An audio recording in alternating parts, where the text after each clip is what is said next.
आप सभी से प्रार्थना है कृपया करके अपने मोबाइल फोन में सहयोग दीजिए। A humble request to all to kindly switch off your mobile phones and participate in the section.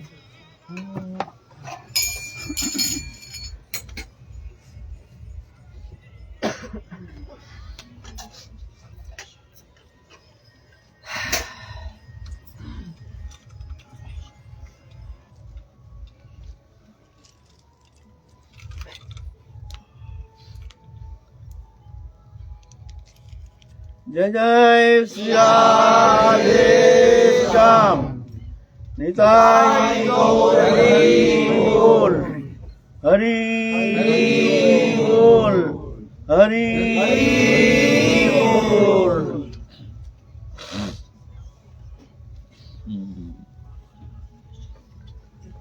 आज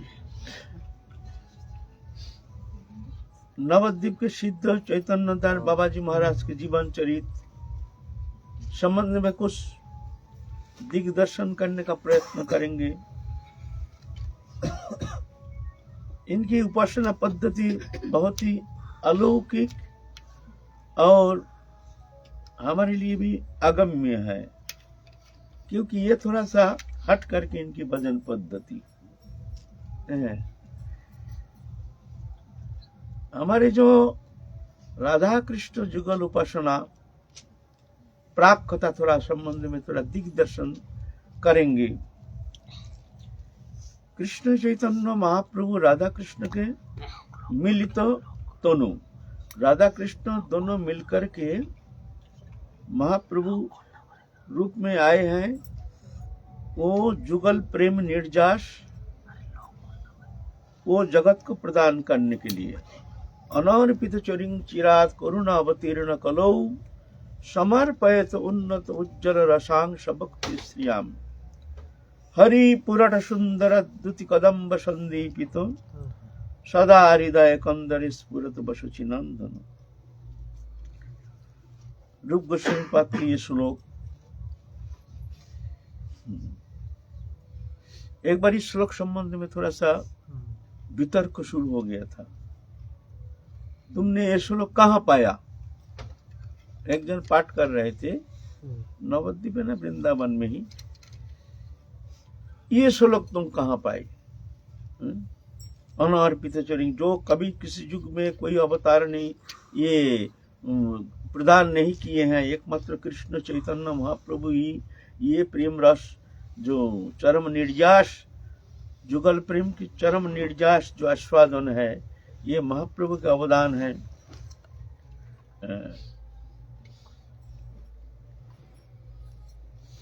तो वृंदावन में एक जन पाठ कर रहे थे। ये प्रथम कथा के पहले जो वंदना करते हैं, एक जना के तर्क करना शुरू कर दी, कहाँ पाए ये श्लोक, कहाँ है ये श्लोक? तो भागवत खोल के दिखाते हैं, देखिए देखिए, वो आके देखते हैं, या तो कुछ है नहीं, बोलते हमको पागल बना रहे हैं, तो हमको पागल बना रहे हैं। ये कहाँ है? ये तो भगवत श्रीमद् भागवत महापुराण का ये तो श्लोक है, ये कहाँ है ये शब्द? बोले आपसे ऐसा होगा नहीं, आपको इसीलिए कहीं सिद्ध कोई महात्मा से आप दीक्षा लेकर पड़ेगा। आपका अंतःकरण चित्त वृत्ति एकदम अशुद्ध है, इसलिए दिव्य दृष्टि बिना ये आपको दर्शन होना संभव नहीं है। तो वचन दीजिए, सबके सामने हमको वचन दीजिए, जी हाँ भगवत के ये पग में ये श्लोक हमको दिखता है। हाँ मैं वचन देता हूँ सबके सामने। तो वो जाके एक सिद्ध महात्मा उनकी ओर से दीक्षा लेकर के गए। जाने का बाद दिखाएं, देखो तो वो फिर देखते हैं जो श्रीमद् भागवत पुराण के 20 में ये श्लोक लिखा हुआ, दिव्य भाव ना।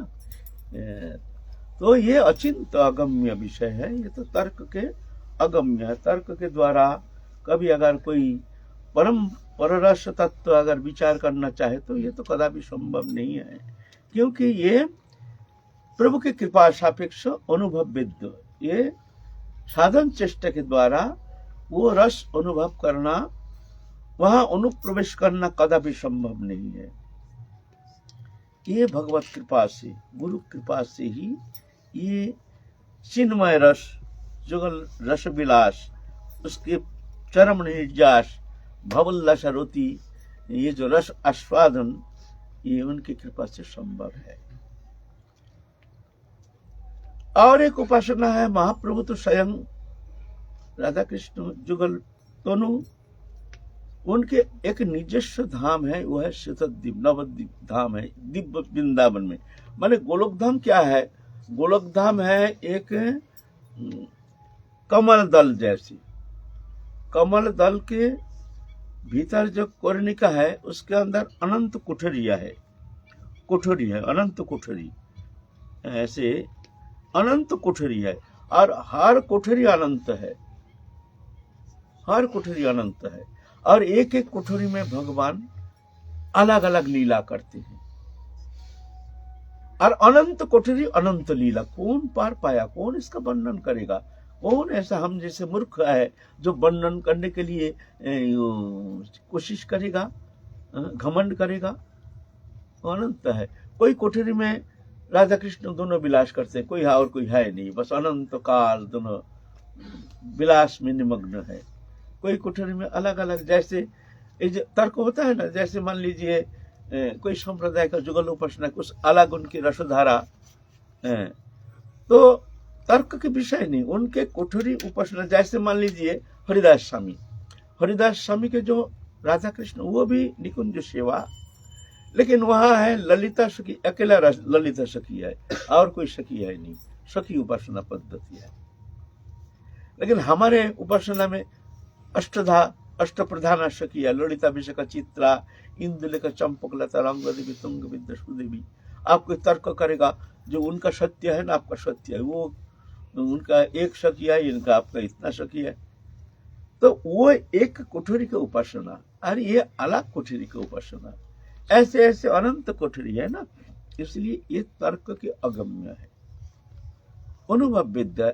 अगर आप अनुभव करना चाहते हैं तो ये उपासना आश्रय करके आपको राधा रानी के चरण शरण लेकर के ऐकांतिक भाव से अपने अहंकार को राधा रानी के चरण में समर्पण करके उनके हो करके आपको उपासना करना पड़ेगा, तभी राधा रानी की कृपा से आप जान सकते हैं। नहीं तो कदापि यहाँ अनुप्रवेश होना विद्वत्ता के द्वारा तो यहाँ कभी प्रवेश होना संभव ही नहीं।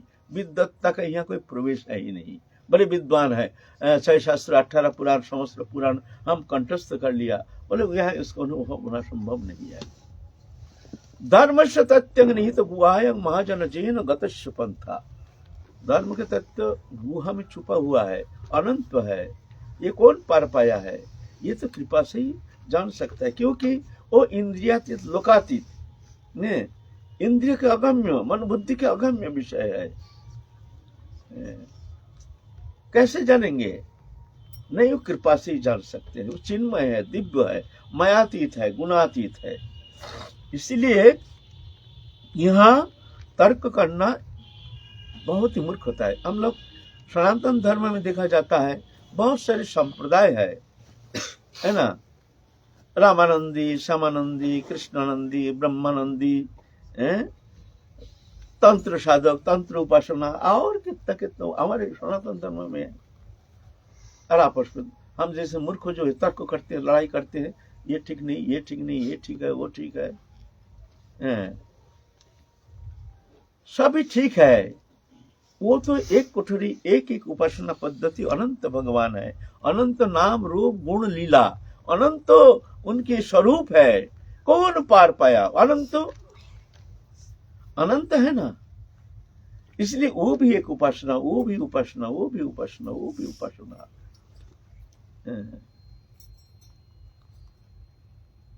एक बार पास अंधा गए हैं हाथी देखने के लिए, सुना है गांव में हाथी आया है, हाथी आया है, अंधा है, चलो भाई हाथी देखने जाएंगे, चलो भाई हाथी आया, हो हल्ला हो रहा है, हाथी आया है, कोई खेल दिखाने के लिए हाथी लाया है। गया है अंधा, चलो भाई हम लोग पास अंधा भिक्षा करता है, बोलते हैं भाई चलो अंधा हम लोग हाथी देखने जाएंगे। हाथी देखने गया है, हाथी तो बैठा था, तो कोई जाके सूंड पकड़ लिया, पकड़ के बार बार हाथ फेरा। ओरे बाबा, ये हाथी तो कैसे है ना, हाथी है पाइप का जैसे मोटा पाइप, कोई उसका पंप हाथ फेर रहा है, अरे ये तो खंबा जैसे है, पिलार खंबा जैसे, अरे हाँ। कोई उसका पेट में हाथ फेरे, अरे ये तो चट्टान जैसे है। कोई उसका कान में हाथ फेरा हाथी का, देखते अरे अरे ये तो सूप का जैसे है, अरे ओहो ये तो सूप है। कोई पूछ पकड़ लिया, देखते पूछ, अरे तो मोटा रस्सी जैसे है। आ गया पासो अंधा, तो आपस में झगड़ा कर रहा, तू हाथी देखा है? तू बोलता हम देखे हैं। तू देखा? बोलता हम देखे हैं। बोल बता कैसे देखा है? तो एक जन कहता है हमने देखा हाथी तो एक मोटा पाइप का जैसे, और तीनों हंसना शुरू ये देखा ही नहीं, झूठ मूठ बोलता है। तू क्या देखा? बोले हमने देखा हाथी को एक खंबा जैसे, जो पाम के ऊपर हाथ फेरा था। तू भी देखा नहीं, हमने देखा है। क्या देखा? वो चट्टान जैसे। तू भी देखा नहीं, हमने देखा। क्या देखा? एक मोटा रस्सी जैसे, मोटा रस्सी जैसे। आपस में तो ये झगड़ा शुरू हो गया। किसी ने तो हाथी का दांत को देखा, बोले अरे ये तो लंबा ये जैसे मूली जैसे, विशाल मूली जैसे होता है ऐसा ही। तो आपस में झगड़ा करना शुरू कर दिया। हुई हल्ला चिल्ला शुरू हो गया। एक व्यक्ति जा रहा है से वहां से, भाई तुम लोग झगड़ा क्यों कर रहे हो? क्या बात है? क्या बात है बताओ। बोलता है बाबूजी सुनो। बोले क्या है बात है बताओ। आप बताइए, हम लोग ना हाथी देखने गए तो सही हमारे अंदर किसने सही हाथी देखा है ये आप बताइए। बोलते क्या देखा बताओ। कैसे देखा? ना हमने हाथ फेर के देखा। तो कोई अपना अनुभव अपने हुआ, सूप का जैसे हुआ है, खंबा का जैसे हुआ है, मोटा पाइप का जैसे हुआ है, बड़े विशाल मूली जैसे, ऐसे ऐसे कर। तो वो तो देखा हुआ है ना, तो देखा है। वो हंस दिया, बोलते हैं भाई तुम लोग सभी हाथी को देखे हो, लेकिन हाथी का एक एक अंग को देखे हो। सब मिला के जो होता है, सब मिलाने से वो है हाथी। तो ऐसे ही भगवान अनंत है, अलग अलग अनुभव के अनुसार वो अलग अलग वर्णन करते हैं। तो हम जैसे मूर्ख तर्क करते हैं, तर्क करके आपस में द्वेष फैलाते हैं, मिथ्या को फैलाते हैं। कोई हंसी मजाक करते हैं, कोई कुछ कहते हैं, कोई कुछ कहते हैं, है ना। ये है, ये हमारे सनातन धर्म है। विशाल है, अनंत है। सनातन माने पहले था, अभी है, पीछे रहेगा। ये सर्व धर्म के प्राण केंद्र है, ये सर्व धर्म के सार है हमारे सनातन धर्म।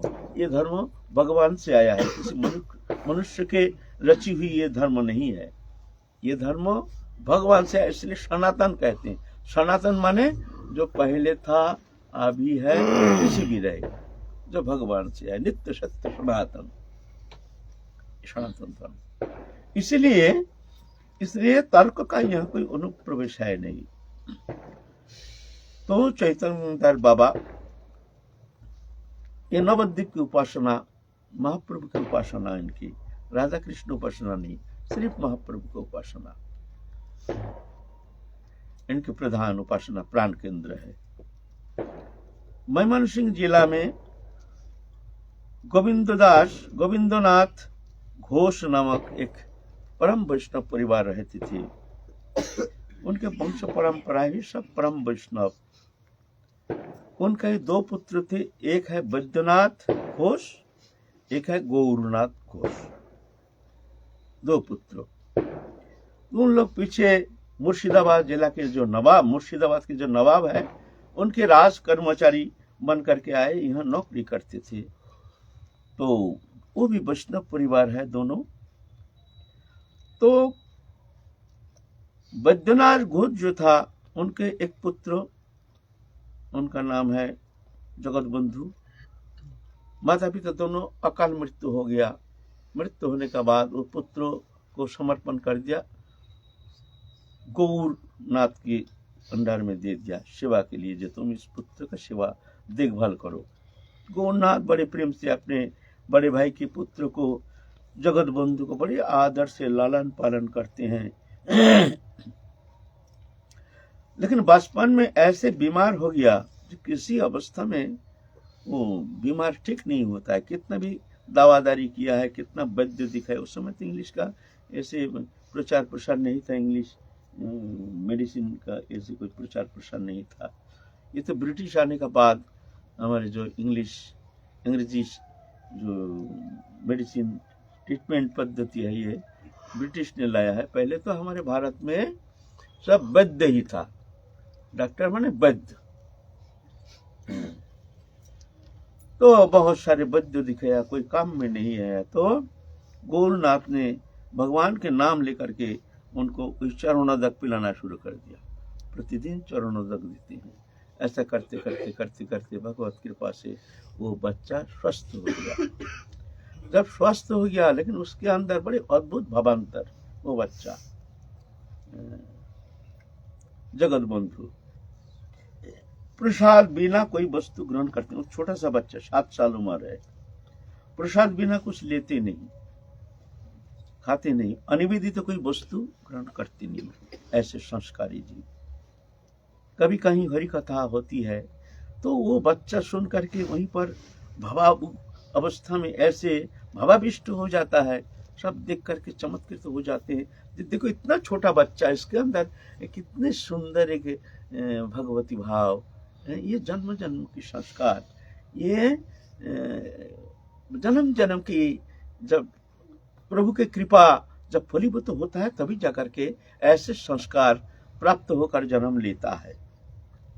महात्मन सुपंग पार्थो दैविंग प्रकृतिमाश्रिता भजंतम अनन्य मनुष्य ज्ञात्वा भूतादिम अव्ययम। दैवी प्रकृति आश्रय करके जो जन्म जन्म का सुकृति लेकर के दैवी प्रकृति संपन्न जो गुण लेकर के जन्म लेता है, वही ऐसे अनन्य भाव से भगवत उपासना कर सकते हैं। ये कृपा साध्य है। नहीं तो देखो ना, हम लोग वृद्धावस्था मरते जा रहे हैं, फिर भी अभी तक भक्ति की कोई नाम मात्र कोई देखने में आता नहीं है, कोई अनुशोचना भी नहीं है, कोई लज्जा भी नहीं है, कोई संकोच भी नहीं है, निश्चिंत होकर संसार चक्र में घूम रहे हैं। हमारे छोटी सी जीवन वो समाप्ति की ओर जा रहा है, फिर भी हमारे अंदर कोई व्याकुलता नहीं, उत्कंठा नहीं, कोई चिंता नहीं, निश्चिंत होकर हम जीवित रह रहे हैं अभी भी। बड़ी आश्चर्य की बात है। और छोटा सा बच्चा देखो, उसके अंदर कैसे चैतन्य चरितमृत पाठ जब सुनते हैं तो ऐसे भावाविष्ट होकर बच्चा ऐसे रोते हैं, ऐसे भावाविष्ट हो जाते हैं। तो जो पालन किए हैं जो गौरदास, बहुत परम वैष्णव है। सोचे ये बच्चा बहुत आगे चल के बहुत अच्छा संत बनेगा। तो जब 12 साल उम्र हो गया तब विद्या अध्ययन के लिए दिया गया है। बांग्ला भाषा, फारसी भाषा, ये दोनों भाषा में अच्छी तरह से सुंदर व्युत्पत्ति प्राप्त किए हैं। अब बच्चे के अंदर ऐसे भावुकता, ऐसे उत्कंठा, व्याकुलता, भगवत भजन में इतना तीव्र आग्रह, ऐसे आसक्ति, ये जो भजन के लिए ना, ये आसक्ति, अनुराग, ये बहुत जरूरी है। एक तो क्रियात्मक, एक है भावनात्मक। क्रियात्मक है, जैसे किसी ने कह दिया भजन करना चाहिए, हम भी गुरुकरण कर लिया, गुरु ने हमको थोड़ा नाम मंत्र दे दिया, माला दे दिया, हम रोज नियम से नाम करते हैं, जप करते हैं, ये करते हैं। लेकिन एक क्रियात्मक, हमारे भीतर भावना का कोई परिवर्तन नहीं। हम ब्रज में आते हैं, भजन करते हैं, लेकिन हमारा मन जो है वो संसार सागर में वो वहीं पर रमन करता है, संसार कानन में रमन करता है। वो मन वहां से हट करके भगवत चरण सान्निध्य प्राप्ति के लिए, उत्कंठा के लिए कोई उनके स्थान नहीं। वहीं पर वो मस्ती में वो दिन व्यतीत करते हैं। हाँ, सब कोई कहते हैं भजन करना चाहिए, गुरु भी कहते हैं भजन करो भजन करो। तो भजन करते हैं कैसे? एक यांत्रिक, जंत्रवत है, इसको कहते हैं क्रियात्मक। क्रिया हो रही है, लेकिन भजन है क्रिया नहीं, भजन है भावना। भावनात्मक होना चाहिए अंतःकरण में हमारे, वो भावना हमारे जो अंतःकरण की वृत्ति जो, उसके परिवर्तन होना चाहिए। परिवर्तन माने ये संसार अनित्य है, या सुख नहीं, या हम ये संसार के है ही नहीं, ये आगंतुक है, ये पहले था नहीं, ये पीछे रहेगा नहीं, ये दृश्यमान है। हम जब आए हैं कोई था नहीं, पीछे संयोग हुआ है, आगंतुक संबंध, ऐसे एक दिन रहेगा नहीं। आज हो, कल हो, कितने भी प्रियतम हो, लेकिन वो या तो वो आपको छोड़ के चला जाएगा, या तो आप उसको सबको छोड़ के जाना पड़ेगा। इवन ये शरीर भी इतना प्रिय है, ये भी महाधोखाबाज है, इसको भी छोड़ के जाना पड़ेगा, फिर भी निश्चित होगा।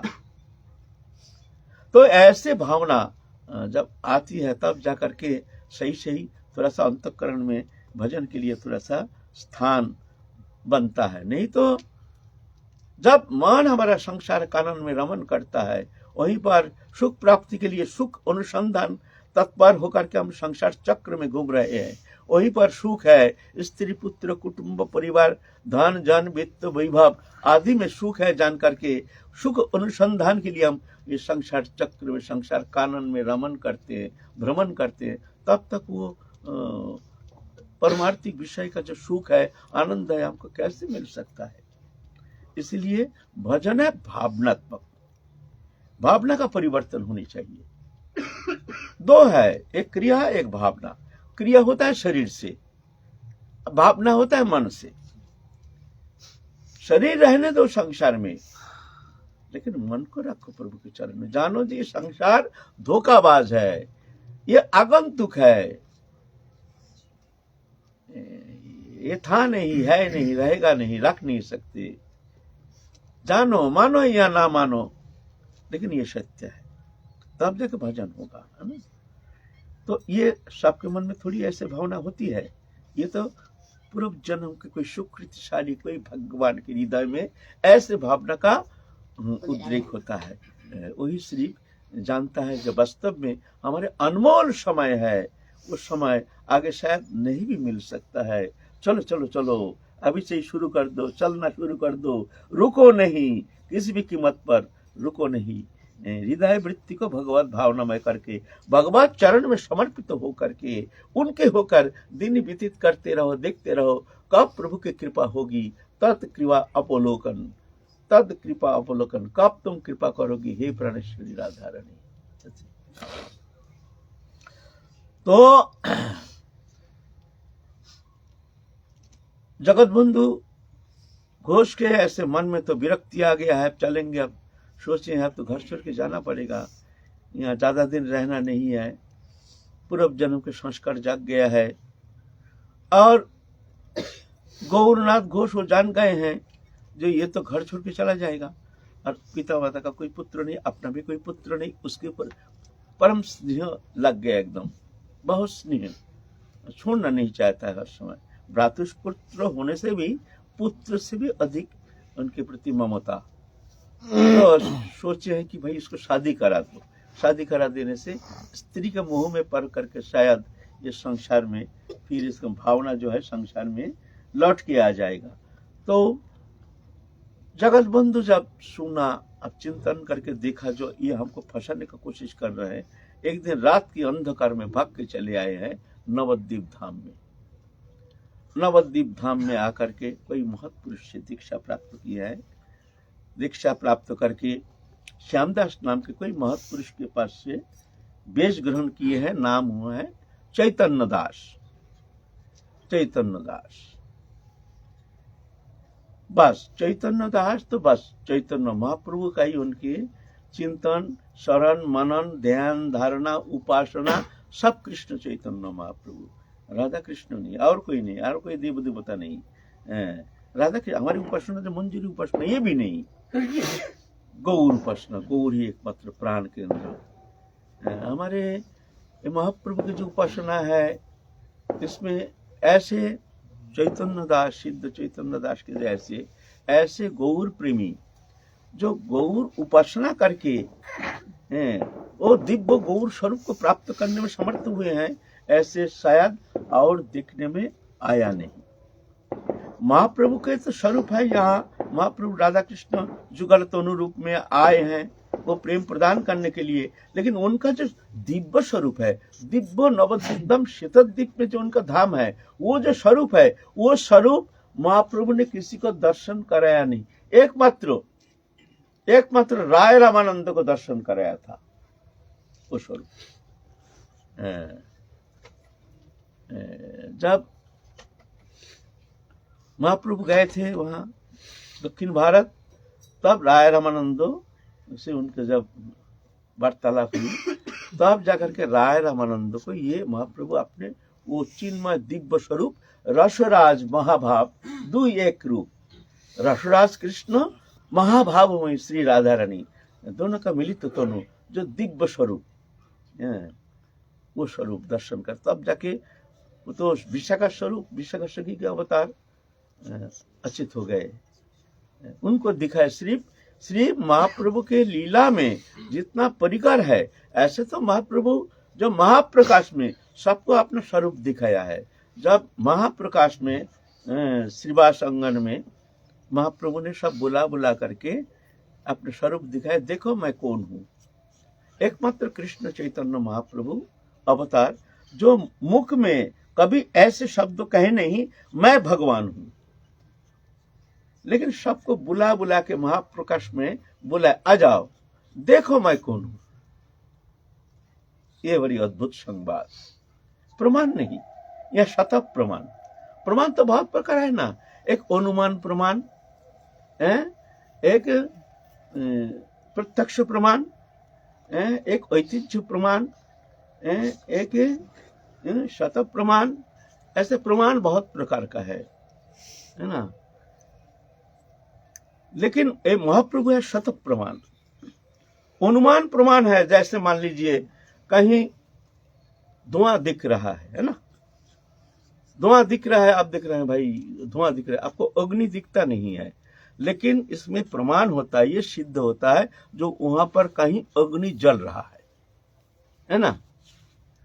तो इसके लिए अग्नि देखने का जरूरत नहीं, धुआं देख करके आप अनुमान करते हैं, इसको कहते हैं अनुमान प्रमाण। अग्नि आप देखे नहीं, धुआं देख करके आप ये प्रमाण करते हैं कि वहां अग्नि जल रही है, इसको कहते हैं अनुमान प्रमाण। अनुमान प्रमाण भी 3 प्रकार है, एक अतीत अनुमान, एक वर्तमान अनुमान, एक भविष्यत अनुमान। अतीत अनुमान,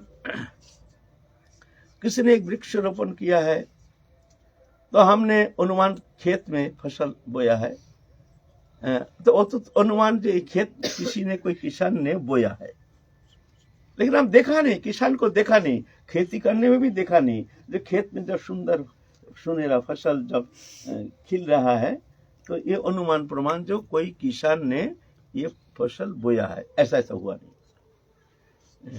वर्तमान अनुमान हम देख रहे हैं, कहीं धुआं देख करके जो यहाँ अग्नि है। भविष्यत अनुमान है जो एक वृक्ष है देख करके, भाई एक पौधा है, फूल का पौधा देख करके नहीं इसमें फूल खिलेगा, हम दिखा नहीं खिलेगा कि नहीं, लेकिन ये कहते भविष्यत अनुमान है ना। ऐसे ऐसे अनुमान बहुत प्रकार का है, लेकिन अनुमान प्रमाण सब समय सत्य नहीं होता है, कभी भूल होता है ना। अनुमान प्रमाण और प्रत्यक्ष प्रमाण हम देख रहे हैं, ये प्रत्यक्ष किसी को बोलने का जरूरत नहीं। प्रत्यक्ष प्रमाण, तो प्रत्यक्ष प्रमाण में भी भूल है। प्रत्यक्ष प्रमाण में भूल है, हमारे पीलिया हो गया, हमको सब पीला दिखता है, हम कहें भाई सब पीला है, बोले ना तुम्हारा इंद्रिय अपटु है, तुम बीमार ग्रस्त हो, तुम्हारा पीलिया होने का कारण तुमको पीला दिखता है। मुंह में पित्ताधिक को दोष होने का कारण मुंह में मिश्री कोरुआ लगता है। अब प्रत्यक्ष प्रमाण हम कहेंगे भाई मिश्री कोरुआ है, प्रत्यक्ष प्रमाण हम खा के देखते हैं मिश्री कोरुआ है, लेकिन ना तुम्हारा बीमार ग्रस्त है, तुम्हारा पित्ताधिक दोष के कारण मिश्री कोरुआ लग रहा है, मिश्री कोरुआ नहीं। ये प्रत्यक्ष प्रमाण, ये प्रत्यक्ष प्रमाण कभी कभी ठीक नहीं होता है। इतिहास प्रमाण, इतिहास तो रूप बदलता है, रंग बदलता है, नया नया इतिहासकार आता है, नया नया रंग लगाता है। हमारे इतिहास कितना परिवर्तन हो गया कोई जानता ही नहीं। असली इतिहास तो समाप्त हो गया, अब नकली इतिहास, सब मुस्लिम, सब ये औरंगजेब से मुस्लिम साम्राज्य का सब विस्तार। इतिहास खोलो तो मुस्लिम साम्राज्य कहाँ गया, हमारे हिंदू साम्राज्य विस्तार, हिंदू देश है ये, मुस्लिम तो यहाँ आया है, आगंतुक है। ये तो चंगिस खां के बाद ये मुस्लिम का आगमन हुआ है, भारत में मुस्लिम थोड़ी था। अब मुस्लिम इतिहास पढ़ो तुम बैठे बैठे, कहाँ गया हमारे राज राजा, जो ये कहाँ गया, सब है ही नहीं उनका। जो आए है नए नए इतिहासकारी मुस्लिम जो है तो अपना रंग लगा करके हमारे मुस्लिम, ऐसे है इतिहास, रंग बदलता है, इसलिए इतिहास ये प्रमाणित तो नहीं होता है, ये सत्य है ना। और शतः प्रमाण, शतः प्रमाण माने उसका कोई प्रमाण की आवश्यकता ही नहीं है। जैसे कहे फलाना बाबा कौन है, तो मेरा नाम मान लीजिए, ये कौन है, शतः प्रमाण मैं देखिए, देख लीजिए, मेरे को देख लीजिए, इसका कहते शतः प्रमाण। इसमें कोई प्रमाण का आवश्यकता नहीं, आप देख रहे हैं कौन है विनोद बाबा, ये बैठा है, इसको कहते शतः प्रमाण। तो महाप्रभु है शतः प्रमाण। और एक है शब्द प्रमाण।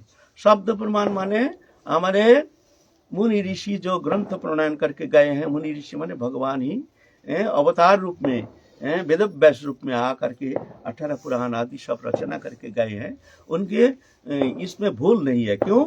इसमें भ्रम प्रमाद विप्रलिप्सा कारण पाठव, ये जो दोष है, 4 दोष है, ये उनमें है ही नहीं। ये मनुष्य में, साधारण मनुष्य में है। भ्रम प्रमाद विप्रलिप्सा कारण पाठव। भ्रम माने मिथ्या वस्तु में सत्य भ्रम, जैसे संध्या के समय रस्सी हिल रहा वायु में, अब छलांग मार उठा, अरे अरे साफ साफ साफ, इसको कहते भ्रम। प्रमाद, आप कह रहे हैं कुछ, हम समझा कुछ, प्रमाद। विप्रलिप्सा, विप्रलिप्सा माने वंचना करने की इच्छा। आप कह रहे हैं ठीक, लेकिन हम छोटा हो जाएंगे तो हम जुक्ति तर्क दे करके ना ना ना आप जैसे कह रहे हैं ये हो, ऐसा होता नहीं, ऐसा नहीं, हम जो कह रहे हैं ठीक है, इसको कहते हैं विप्रलिप्सा। आ रहा कारण पाठव। कारण पाठव माने इंद्रिय अपटुता। इंद्रिय अपटुता, जैसे हम बोले ना पित्तादि को दोषों के मिश्री कुरुआ लगता है, इंद्रिय अपटु के कारण ऐसा होता है। इसलिए ये 4 दोष मनुष्य में है।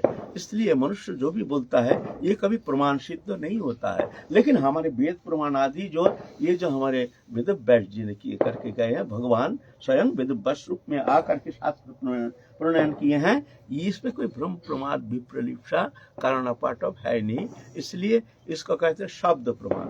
शब्द प्रमाण जैसे हमारे गीता के एक एक शब्द सत्य है, भगवान की मुख निश्चित वाणी है, हर श्लोक भगवान की मुख निश्चित वाणी है। यह शब्द प्रमाण। शब्द प्रमाण और शत प्रमाण माने तो भाई तो बात है, जैसे मैं हूँ, देखो शत प्रमाण को, ये बाबा कौन है, देखो कौन हूँ। तो महाप्रभु, हम तो थोड़ा आगे चल गया, महाप्रभु शत प्रमाण जब आए हैं, सबको बुला बुला के महाप्रकाश में दिखाए हैं, देखो मैं कौन हूँ, सब दिखे अपना अपना भजन अनुसार। महाप्रभु जब आए हैं, उनके अवतार काल में एक विशेषता है, महाप्रभु कोई संप्रदाय के नहीं है। आप सुन के थोड़ा सा चमक जाएंगे, महाप्रभु तो गौरीय संप्रदाय, बोले ना, महाप्रभु भगवान, वो कोई संप्रदाय के अधीन नहीं। हाँ, महाप्रभु के जो अनुयायी, महाप्रभु के आचरित धर्म को जो अनुशीलन करके चलते हैं, हृदय में धारण करके, उसको कहते हैं, वो संप्रदाय जो है वो है गौरीय संप्रदाय। माने महाप्रभु ने गौर के अनुयायी से गौर संप्रदाय। लेकिन महाप्रभु कोई सांप्रदायिक नहीं। महाप्रभु के संप्रदाय में रामानंदी थे, ब्रह्मानंदी थे और श्यामानंदी थे, फिर जा करके तुम्हारा निसिंह भगवान के उपासक थे। क्या नहीं थे महाप्रभु के, सब साथ लेके चलते हैं महाप्रभु। पार्षद, सब पार्षद, ये नहीं। श्रीवास पंडित जो हमारे पंचतत्व में श्री कृष्ण चैतन्य प्रभु नित्यानंद गदाधर श्रीवास, ये श्रीवास पंडित, ये नारायण उपासक, राधा कृष्ण उपासक नहीं, नारायण उपासक। मुरारी गुप्त महाप्रभु के पार्षद, राम उपासक, रामचंद्र के उपासक। ब्रह्मानंद ब्रह्मवादी, मायावादी सन्यासी। तो ये महाप्रभु जो है, ये साक्षात पूर्ण ब्रह्म सनातन, ये महाप्रभु मुख में नहीं कहे हैं कभी, देखो मैं पूर्ण ब्रह्म, मैं भगवान हूँ, बुला बुला के कहे हैं, देखो मैं कौन हूँ, शत प्रमाण। इससे ऊपर प्रमाण और कुछ होता नहीं है। वो महाप्रभु जब आए हैं तो उनको स्वरूप को एकमात्र प्रदर्शन किए हैं राय रामानंद को, कावेरी नदी के किनारे में उस समय। और एक छठा दिखाए थे, विजय आकरिया नाम के एक ब्राह्मण थे जो लिखते थे। एक बार महाप्रभु नवद्वीप में रात्रि काल दोपहर के समय प्रसाद पाकर के विश्राम कर रहे हैं, तो उनके चरण संवाहन कर रहे हैं। तो महाप्रभु के क्या कृपा मन में आई, थोड़ा सा हाथ का वो दिव्य छटा, दिव्य लोक के जो महाप्रभु के दिव्य स्वरूप की जो छटा, वो एक छटा दर्शन कराया उसको। वो छटा देख करके उसका ब्रेन आउट हो गया, पागल हो गया। नग्न होकर के 7 दिन नवद्वीप में परिभ्रमण किए, पागल। एकदम ब्रेन आउट हो गया, इतना पावरफुल। ये महाप्रभु है।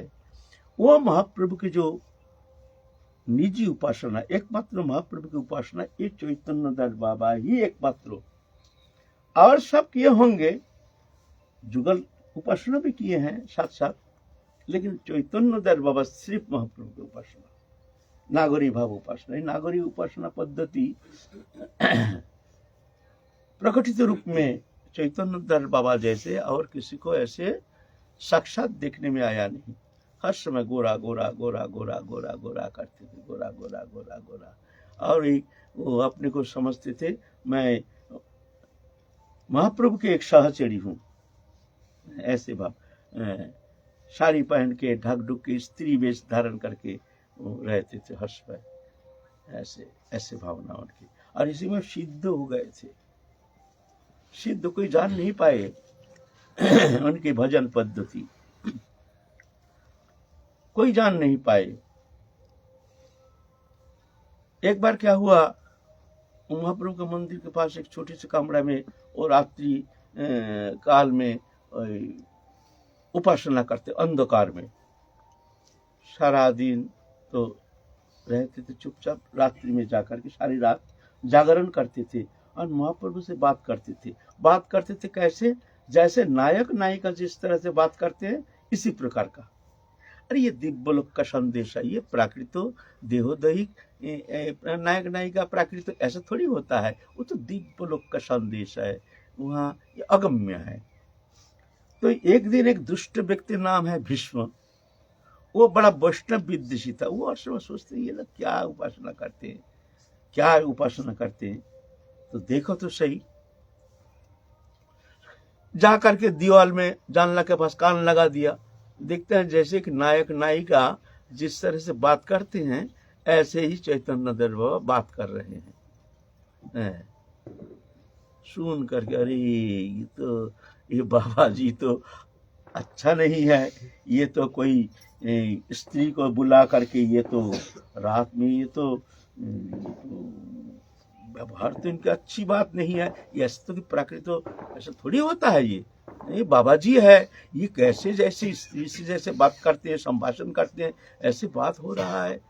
और वो सोचा अच्छा बढ़िया बात है, इसी समय घुस जाओ भीतर, तो हम हाथ में पकड़ लेंगे, एकदम एकदम पकड़ लेंगे, बस तब मजा आ जाएगा। वो था धिंगड़ा, दरजा दबी था, ऐसे टूटा फूटा दरजा था, साधु है ना, लात मार के दरजा को तोड़ दिया। दरजा में तोड़ते ही देखते हैं एक दिव्य गंधो, एक ज्योतिर्मय तेज पुंजो, बपू चैतन्य दास बाबा है, कोई है नहीं, एक अद्भुत सुगंधो, अद्भुत एक माने ज्योतिपुंज जैसे, ऐसे देख करके और कोई है नहीं। तुरंत वो अचेत होकर गिर गया, अचेत होकर गिर गया। फिर समझ गए हमने बड़ा बहुत भूल कर गया। लेकिन उसी अवस्था में गया, घर गया तो भयानक बुखार आ गया, भयानक बुखार आ गया, मन मरते जा रहा है ऐसे। फिर जाके किसी ने आके बोला जो होते से मरते जा रहा है, तो चैतन्य दास बाबा ने चरणामृत भेज दिया, जब इसको दे दो ठीक हो जाएगा। तो उसको चरणामृत दिया। फिर आ करके चैतन्य दास बाबा के चरण में पढ़ करके फिर क्षमा याचना किए हैं, बाबा हमको क्षमा कर दीजिए, ऐसे भूल और कभी नहीं करेंगे बाबा, और ऐसे भूल कभी नहीं करेंगे। तो फिर बाबा उसको भी मंत्र दीक्षा भी दिया, वो भी परम वैष्णव हो गया है। ऐसे उनकी उपासना पद्धति, उपासना करते हैं, भोग लगा करके ठहरे रहते हैं, उनके नियम था। कोई साधु संत आएगा तो उनको प्रसाद पावा करके ही प्रसाद पाएंगे। जब कोई दिन कोई साधु संत कोई आया नहीं, तो सामने कुत्ता पुत्ता कोई भी रहता उनको बुला के ले जाते थे। जो सब में देखते थे सब में भगवान है, चलो प्रभु की इच्छा यही भगवान शायद हमारे सामने, प्रभु ने ये भगवान को भेज दिया, तो कुत्ता कोई बुला के ले जाते हैं, ले करके उनको ये प्रसाद पवाते, बड़े आदर के सम्मान के साथ आसन दे करके, पानी दे करके, सुंदर पत्ता में सारे उनको प्रसाद दे करके पावा करके दंडवत प्रणाम करते थे। उपासना पद्धति एक बार चैतन्य दास भगवान दास भाई आए, सिद्ध भगवान दास बाबा वो भी सिद्ध महात्मा थे, लेकिन उतना गौर नागरी भजन नहीं, उनका तो जुगल उपासना भी था और महाप्रभु का तो था ही। आए हैं उनसे मिलने आए। उस समय झाड़ू लगाते थे चैतन्य, झाड़ू लगा रहे थे चैतन्य बाबा, और उनको दिव्य जगत का भाव, सखी तूने हमारे गौर को लेने के लिए आया है, झाड़ू मार के तेरे को यहां से भगाऊंगी, झाड़ू मार के तेरे को भगाऊंगी, यहां से निकाल, यहां से हमारे गौर को तो लेने के लिए आई है यहाँ। ऐसे दिव्य जगत का भाव। भगवान दास तो हंस रहे हैं, देख रहे हैं, ऐसे कुछ गाली उली दे करके फिर जाके जब भाव शांत हुआ तो जाकर के बड़े आदर करके भीतर ले गए, लेकर के दर्जा दे करके क्या क्या बात किया क्या जाने भगवान जाने, फिर उनसे तो बड़ा प्रेम अलाप किए हैं। ऐसे दिव्य भाव। भगवान दास बाबा से उनका बड़ा परम मित्र था। भगवान बाबा भी सिद्ध है, ये भी सिद्ध, भगवान दास ऐसा बस सिद्ध नहीं। एक बार भगवान दास बाबा बैठे हैं, इस समय राजा आए हैं, एक राजाओं के कृष्णचंद्र राजा, शायद कृष्णनगर के राजा आए हैं, तो उनको मन में संदेह हुआ, जो ये साधु थोड़ी है, ये कैसे साधु है, ये क्या भजन करते हैं। तो इतने झाड़ू लेकर गए, भाग भाग भाग भाग भाग भाग, झाड़ू लेकर भाग भाग, ऐसे भाग। राजा सोचते हैं अरे तो कोई नहीं है, हमको झाड़ू दिखा रहा है, भाग भाग भाग भाग। राजा घबरा गया, फिर कुछ समय ठहरे रहे, फिर बोलते क्या बात है भाई, तो भीतर तो जाऊं। जाके कहते हैं बाबा आपने ऐसे अपमान सूचक हमको झाड़ू लेके आपने ऐसे अपमान क्यों किया है, क्या बात है, हम तो आपका तो कोई नुकसान नहीं किया, आपको आपके पास आपके दर्शन के लिए आए थे। बोले नहीं नहीं बाबा ऐसी बात नहीं है, वृंदावन में ना गोविंदा मंदिर में जो तुलसी पेड़ है ना, वो तुलसी पेड़ को एक बकरी आके खा रहा था, मैं उस बकरी को भगा रहा था। तो संदेह हुआ मन में, तो तुरंत टेलीग्राम किया नवद्वीप में, ये समय इतना समय सही से क्या बात है, तो वहां से खबर है नहीं, उस समय एक बकरी गोविंद मंदिर का तुलसी पेड़ को खा रहा था, एक बाबा आकर के उसको भगाया। ऐसे सिद्ध थे, ऐसे सिद्ध थे वो भगवान दास बाबा। तो भगवान दास बाबा से उनकी बड़ी मित्रता है। भगवान दास बाबा उनको ऐसा पटा के बहला फुसला करके, चलो भाई वृंदावन चलो, देखा नहीं कभी, चलो हम वृंदावन में जाए, हमारे साथ चलो वृंदावन में कुछ दिन घूम के फिर आ जाएंगे, और राधा कृष्ण दोनों ही तो एक ही है, वो महाप्रभु जो है राधा कृष्ण वही है, चलो वृंदावन में चलो राधा जी के दर्शन करके फिर आ जाएंगे। तो मित्र है, सखा है, ऐसा बार बार बोलते बोलते ठीक, अच्छा ठीक है चलेंगे भाई, लेकिन जल्दी आ जाएंगे। ऐसे होता है कभी कभी प्रियजन अगर ज्यादा अनुरोध करते हैं तो इच्छा ना रहती हुए भी कभी कभी हम ही भरना पड़ता है ना, तो ऐसे हम ही तो भर दिया। अब जिस दिन जाएंगे उस दिन भगवान दास बाबा पुटला पुटली बात क्या है, चलो सखा, और इतना रोना शुरू किए जो महाप्रभु को छोड़ के हम जाएंगे कैसे, हा गोरा प्राण गोरा, हा गोरा प्राण, अचित होके गिर गए। नवद्वीप छोड़ के महाप्रभु छोड़ के कैसे जाएंगे। तब भगवान दास बाबा देखिए ना भाई, ये तो अलग चीज है, ये तो हमारे यहाँ प्रवेश नहीं है, समाज आचरण करके नहीं, तुम यही रहो, तुम रहो यही रहो। ऐसे है, इतने गोरा प्रेमी, गौर प्रेमी है। एक बार गंगा स्नान कर रहे थे, तो उस समय क्या हुआ, गंगा घाट के किनारे में एकांत में नहा रहे थे, तो प्रबल वायु चल रहा था, पवन में बड़ा प्रबल था, तो जब कोपिन धारण कर रहे थे उस समय उनका कोपिन उड़ गया, उड़ने से और दिगंबर स्वरूप में आ गया, जल्दी करके बहिर्वास तो पहन लिया। लेकिन एक व्यक्ति बड़ा दुष्ट था, वो व्यक्ति ने जाकर के बड़ा डांटा, तुम साधु हो, तुम यहाँ देखते हो घाट में कितना लोग नहा रहे हैं, बदतमीज कहीं के हैं तुम, इस तरह से तुम्हारा कोई ये नहीं। तो बोलते हैं भैया मैं क्या करूं, बता, वायु बह रहा था क्या करूं। एक थप्पड़ मार दिया। सब लोग तो बड़ा हाहाकार करने, वो गुंडा था, गुंडा था, तो वो तो व्यक्ति थप्पड़ मार दिया, फिर उसका शरीर में जलन शुरू हो गया, अग्नि जलन शुरू हो गया। जब अग्नि जलन शुरू हो गया तो उसको, वो भी बीमार पड़ गया, जाते जाते बीमार पड़ गया। और ये भयंकर भयंकर स्वप्न दिख रहा है। वो समझ गया जो हमारे बहुत भारी अपराध हो गया, क्या करूं क्या करूं, तो बोलते क्षमा याचना की किसी के द्वारा, बाबा से क्षमा याचना करो जा करके। तो बाबा ने उसको भी चरणामृत दिया, जा उसको पिलाओ वो ठीक हो जाएगा। उसको पिलाया तो फिर ठीक हो गया। फिर जाके कांपते कांपते आया चैतन्य बाबा के पास, चरण में पड़ गया, बाबा हमारी गलती को क्षमा कर दो, अब आइंदा हम ऐसी गलती नहीं करेंगे। फिर बाबा के शरण में आया, बाबा भी उसको भी वैष्णव बना दिया। इस तरह से नवद्वीप में बाबा वो लीला कर रहे थे। फिर अंतिम समय आया, बाबा जाएंगे, बहुत साल तक बाबा शरीर धारण करके नरलीला में थे। श्रीखंड में भी जाते थे, वहाँ बहुत बार गए हैं। वहाँ गौर उपासना, नागरी भाव की उपासना के प्राण केंद्र है श्रीखंड, नरहरि सर का ठाकुर है, वहाँ भी जाते थे खूब ऐसे। तो जिस दिन शरीर छोड़ेंगे उस दिन महाप्रभु के मंदिर, महाप्रभु के विग्रह पास जा करके खड़े हो गए हैं।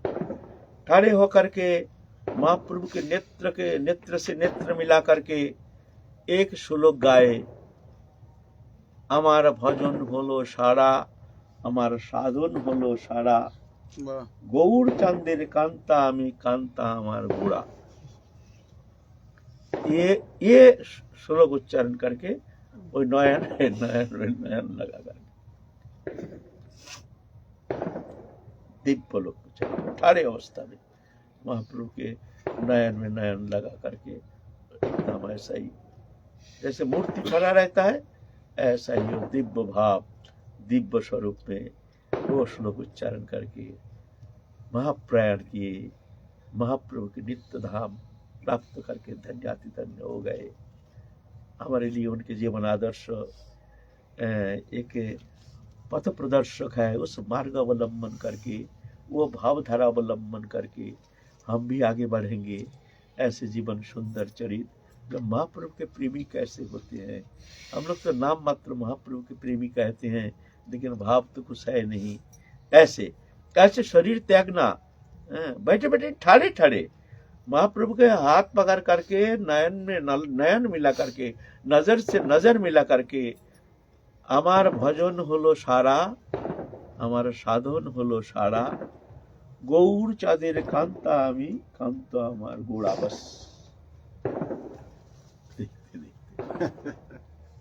देखते देखते महाप्रभु, देखते देखते महाप्रभु।